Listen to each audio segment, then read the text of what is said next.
Halo talenta-talenta muda di Indonesia. Saya, Dr. Gamal Albin Said, akan berbagi dengan 4 wanita istimewa dalam program Saatnya Perempuan Bicara. Don't miss it.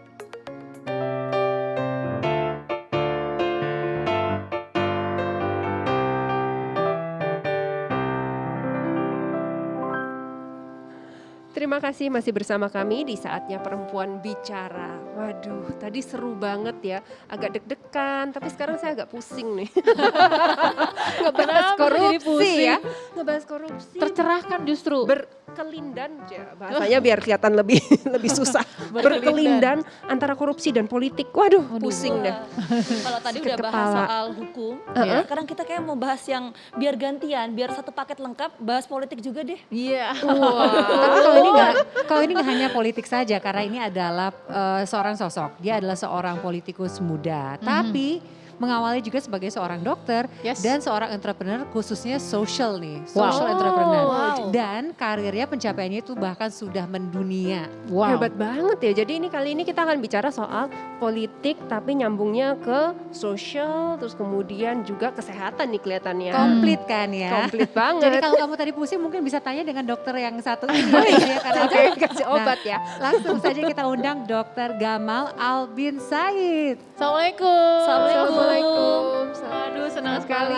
Silakan duduk. Silakan. Aduh, Pak dokter, Mas dokter apa nih? Mas dokter. Mas dokter. Senyaman Mbak, dipanggil adik juga boleh. Iya Emang nggak? kalau minggu malam jadinya dek ya. Gitu. Yang penting adik ketemu gede enggak lah ya.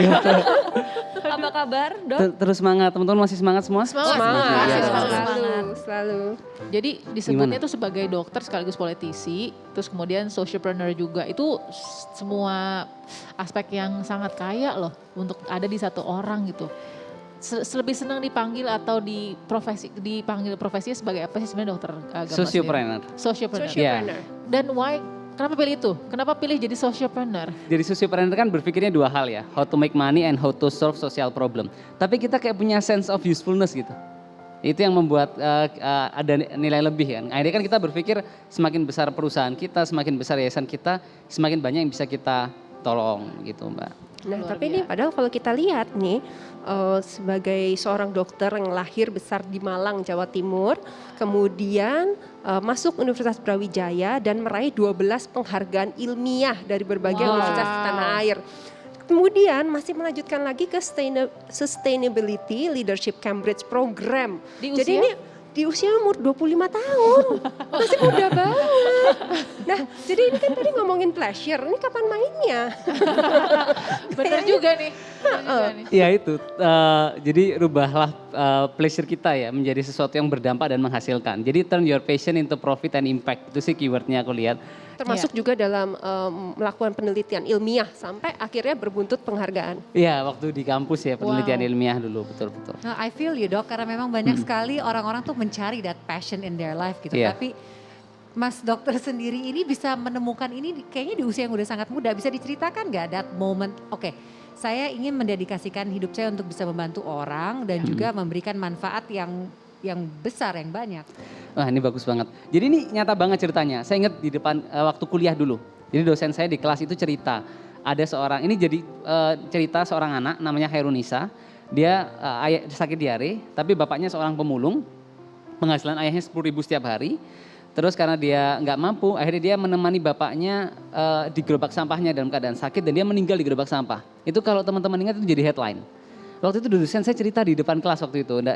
Nah akhirnya itu menjadi motivasi bagi saya dan teman-teman mengembangkan program pertama kami yang namanya klinik asuransi sampah Itu gitu. dosen pada saat di Cambridge atau pada Enggak, saat waktu di Indonesia? Brawijaya. Oh, di Saya Fakultas masih. Kedokteran Brawijaya di Oke. Malang. Nah yang kedua itu saya buat namanya siapapeduli.id. Jadi kalau program yang pertama kan kami buat klinik-klinik, terus warga itu diambil sampahnya, terus mereka bisa berobat ke klinik kami, termasuk kami bayarkan iuran BPJS-nya gitu. Itu fasilitasnya apa aja fasilitas kesehatan yang bisa Ya diterima kalau warga? klinik kami ya primary ya, health service. Tapi karena mereka kami bayarkan iuran BPJS, termasuk butuh pembiayaan kan mereka bisa operasi rawat inap juga kan. Nah program saya yang kedua itu saya lagi magang, kan dokter selesai koas kita internship. Iya. Saya ingat banget di rumah sakit di UGD waktu itu saya jaga malam. teman-teman. Terus saya terima pasien namanya Awalun Imah. Dia anak yatim piatu, dirawat seorang bapak angkat tukang batu. terus butuh biaya operasi karena patah tulang paha kiri. Iya. Itu saya posting dulu di Facebook saya. Iya. Waktu itu besoknya banyak yang membantu, belasan juta masuk. Nah semenjak hari itu saya ajak tim mengembangkan satu platform crowdfunding pembiayaan kesehatan yang namanya siapapeduli.id. Jadi teman-teman ini promosi terselubung ya. Bisa kunjungi websitenya siapapeduli.id atau media sosialnya. Itu setiap pekan kami bantu banyak pasien ya. Iya. Wow. Nah terus yang ketiga kami sekarang lagi struggling sih develop platform digital gitu. Untuk menghadirkan tenaga kesehatan di rumah pasien termasuk bisa konsultasi ya by online buat yang nggak mampu khususnya. Tapi pertanyaannya gini, loh health access, akses kesehatan, kemudahan kesehatan ya paling tidak. Kan sebenarnya pemerintah kita udah punya. Realitasnya kan satu tadi, sekarang 80% punya asuransi. Iya. Nah dari yang punya asuransi kesehatan pun itu 35% tidak mampu bayar iurannya. Iya. Oke. Di luar itu pun kan orang kadang-kadang butuh biaya kesehatan tambahan Mbak. Kebayang nih pasien kami sekarang satu ya, Iya. Alika dia di Kalimantan. Barusan bencana di sana ya Iya. kan. Dia butuh biaya untuk transport pesawat ke Jakarta ya kan, belum lagi Karena dia butuh biaya fasilitasnya nggak perawatan. ada gitu di Atau sana. pasien kami yang di Malang Zain ya, dia Iya. sakit fistula ani, dia butuh biaya perawatan yang dia butuhkan ya untuk perawatan luka dan Iya. lain sebagainya, Iya. ataupun pengobatan-pengobatan yang nggak di cover juga oleh jaminan kesehatan. Jadi masih banyak ruang-ruang kosong begitu. Jadi yang kita bisa hadir untuk menyelesaikan ya masalah itu dengan berbagai inovasi yang coba kami hadirkan begitu. Mbak. Oke. Jadi kalau saya boleh ambil satu kalimat yang mungkin jadi value kami dalam hal ini. Tidak ada kebaikan yang sempurna tanpa kesabaran ya. Karena kesabaran adalah nafas yang menentukan lama tidaknya sebuah kebaikan bertahan. Nah, ini bicara soal kesabaran, nampaknya ini ada hasil dari buah kesabaran ini. Kalau kita lihat tuh visual di belakang. Nah, ini tadi berbagai macam inovasi kesehatan. Ini momen dokter apa ini Mas? dapat penghargaan, diundang ke kerajaan Inggris. Ini gimana ceritanya? Iya, ya kami bersyukur ya. Jadi waktu masih lebih muda dibandingkan sekarang ya. Sekarang juga masih muda. Iya, sekarang masih muda. Waktu itu diundang 2 kali diundang makan malam sama Pangeran Charles, kerajaan Inggris, dan beliau kasih banyak support dukungan kepada kami. Singkat cerita, saya gabung satu fellowship internasional. Ya. Terus mereka merekomendasikan ada 511 lah kandidat dari 90 negara gitu. Oke. Terus waktu itu ya itu kami ikut proses karena direkom kan sampai 14 besar, 7 besar gitu. Dan kami bersyukur akhirnya Pangeran Charles memberikan satu support ya besar, akhirnya menjadi lompatan kami untuk meluaskan dampak. Kalau yang ini bagaimana nih? Ini apakah juga melalui saringan yang ketat saja dan Momen apa nih? kalau menganalisa body language yang ini kamu luar biasa loh. I mean like berhadapan dengan pangeran, berhadapan dengan seorang presiden. Yes. Masih bisa hold your own gitu. Kan mungkin orang lain udah ini, Anda sepertinya larut dalam perbincangan. Presiden Vladimir Putin sendiri seperti apa nih? Lagi Tapi ngomongin itu apa nih? Bianes lebih menegangkan di sini dibandingkan Presiden Rusia ya. Ini momennya apa sih Dok? Momennya apa sih? Yang diobrolin Waktu apa? itu sebenarnya gini, saya ya diundang Presiden Rusia untuk Haiti ya, ngeteh sore sama beliau. oke. Tapi menarik sebenarnya ya walaupun banyak orang punya paradigma beragam tentang Vladimir Putin ya. Tapi we communicate very intimate ya. Iya. Jadi body language dan sebagainya itu bisa menunjukkan dan banyak nasihat yang beliau sampaikan ke saya. Dan waktu diundang Presiden Rusia ini saya dikasih kesempatan bicara di hadapan 25.000 peserta dari 150 negara gitu. Jadi ya itu salah satu hal yang saya syukuri ya dalam hidup ya. Allah kasih kemudahan untuk bisa ya tadi ya memberikan lah. Jadi prinsip kami itu inovatif, impact, inspiration.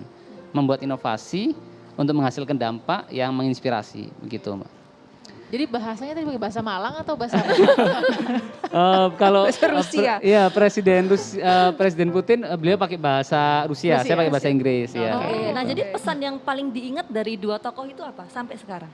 Kalau Presiden Putin itu bilang jadi kita membangun kesehatan tuh harus membangun harmoni, keseimbangan antara ekonomi dan kemanusiaan ya. Itu. Ya kalau Pangeran Charles ya pesannya yang fundamental waktu itu tadi harus terus konsisten ya untuk bagaimana melakukan hal ini terus seterusnya ya dalam kita ke depan begitu. Jadi ya it's very simple advice ya, tetapi kan itu jadi tanggung jawab moral buat kita. Kalau Ya. kita ngeliat ngomongnya dokter Gamal nih, cas cicus ya kan. Selain dokter juga Apa kayaknya itu cas cocok cicus? jadi politisi. Oh udah ya? Nanti kita bahas kulik lebih lengkap soal itu ya Gina. dokter ya. Tapi kita Siap. harus jeda dulu sejenak, saat lagi kita akan kembali. Tetap di Saatnya Perempuan Bicara.